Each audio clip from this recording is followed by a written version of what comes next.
ekkulu ery'omuntu wa bulijjo webale kutuuliriza ataddeko wonna woli w'osinzira akaseera kano kennyini yenza omukugulukungu Nuhu kutuusako byonna byogenda maaso n'okulabika nti owulira era nga tugamba nti obukedde olunaku olwaleero katugambe nti nga salesale yaweereddwayo oludda oluvuganya gavumenti wuuno ayongedde okulabika nti munnange gavumenti bagiwadde akadde katono ne bagigamba nti please tubawadde essaawa 48 tubawadde essaawa 48 zokka singa zigenda maaso n'okulabika nti ziggwako tetumanyi abawadde gavumenti essaawa 48 nga eyimbudde Dr. Kizza Besigye bazaako ki ne bagambye nti singa ziggwako please Mr. Government singa ziggwako essaawa 48 zetukuwadde singa zigenda maaso n'okulabika nti ziggwako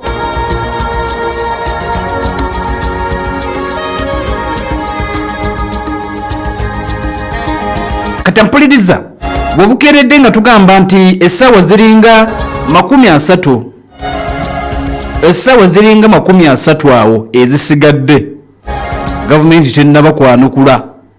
olwedde ekiwandiiko kyabadde kyafulumiziddwa minisitule w'ensonga z'amawulire ku bulamu Dr. Kizza Besigye engeri kiri nti yagenda ku lunaku olw'Essande naye abooludda oluvuganya gavumenti nga bakuŋŋaanye basinzidde ku kitebe ky'ekibiina ekya National Unity Platform akawungezi akayise wali Makerere Kavule ne bagenda maaso n'okulabika nti baayisizza salesale ultimatum wa ssaawa 48 gavumenti ne bagirabula ne bagigamba nti please tubasaba ffe aboogera ffe tukulira oludda oluvuganya gavumenti yenze Kyagulanyi Robert Ssentamu yenze Major General Gregory Mugisha Muntu n'abalala ne bagamba tukuwadde essaawa 48 nga baziwaani baziwa mwami gavumenti akulembera kuno ekulemberwani Ssaabalwanyi General Yoweri Kaguta Museveni eyakola ki eyayita mu bikompola n'ebbomu n'amasasi na buli kimu bagamba nti oba wayita mu bikompola tukuwadde essaawa 48 essaawa 48 kati mbagambye nti obukedde olwaliro ng'essaawa esigadde nga 30 tuli ku countdown gavumenti tennaba kulaga nti eyina yadde kiyatidde bagigambye weziggwerako 48 tugenda kulangirira next course of action kitugenda okulabika nti tuzzaako tetunnaba kumanya kigenda kuba ki naye nga akadde kagenderera gavumenti esirise beke tennaba kulabika nti oba oliawo etubuulira nti oba Dr. Kizza Besigye agenda kuba ateebwa oba tagenda kuteebwa naye nga ekiriwo essaawa tubala tudda wansi ziringa 30 zokka ezisigadde essaawa nga 30 zokka ezisigadde akaseera kano gavumenti okola ekisoboka ete retired Colonel Dr. Kizza Besigye oba sikyo